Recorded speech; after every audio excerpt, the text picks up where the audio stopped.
He had money, he had power, and he had scars that never fully healed. At 71, Mike could buy almost anything in the world, except certainty and love. Years ago, love had emptied his bank account and nearly emptied his soul. Now, lying awake at 2 in the morning, staring at the ceiling, he felt that dangerous feeling again. The woman sleeping in the next room had quietly rearranged his entire world. Part of him wanted to walk over, confess everything, and finally surrender to the emotion. But another part whispered caution like an alarm that never shuts off. Because once you've been burned, even warm sunlight feels suspicious.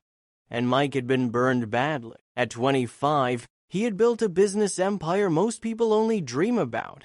Success came fast, and so did Helen. She was magnetic, exciting, and perfectly aligned with his rising status. They married within 6 months, convinced intensity was the same thing as compatibility.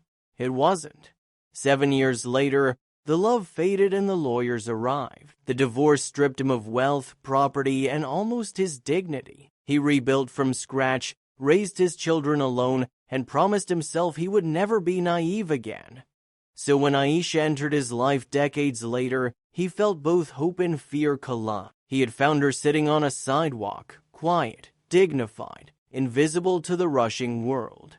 He offered her shelter during a storm. She stayed. 6 months later, the mansion felt warmer, calmer, alive. She asked for nothing. She managed the home, cared for him, and carried gratitude like it was currency.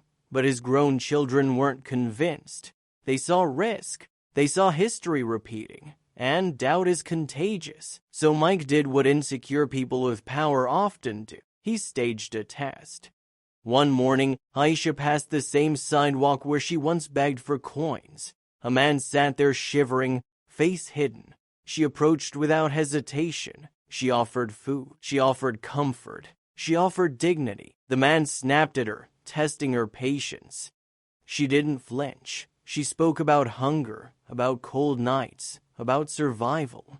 She sat beside him. She held his hands. She invited him to the blue house around the corner. She promised shelter. Then the man began to cry. He lifted his head. It was Mike. And in that moment, the test exposed more about him than her. Aisha was furious. Not because she failed, but because he didn't trust her enough to simply ask. Trust, once questioned, cracks like glass. For 2 weeks, silence filled the house. Then Mike apologized. Not defensively, not strategically. Honestly, he admitted his fear. He admitted his past. He admitted that wealth had made him cautious but also cowardly. Aisha forgave him, slowly. They chose partnership over performance. They never married. They didn't need paperwork to validate loyalty. Years later, when Mike became ill, Aisha stayed. Through hospitals, through weakness, through the final breath. After his passing, an envelope revealed he had left everything to her. Without hesitation, she handed it to his children. Because love is not possession, it's intention. Mike tried to test loyalty with deception.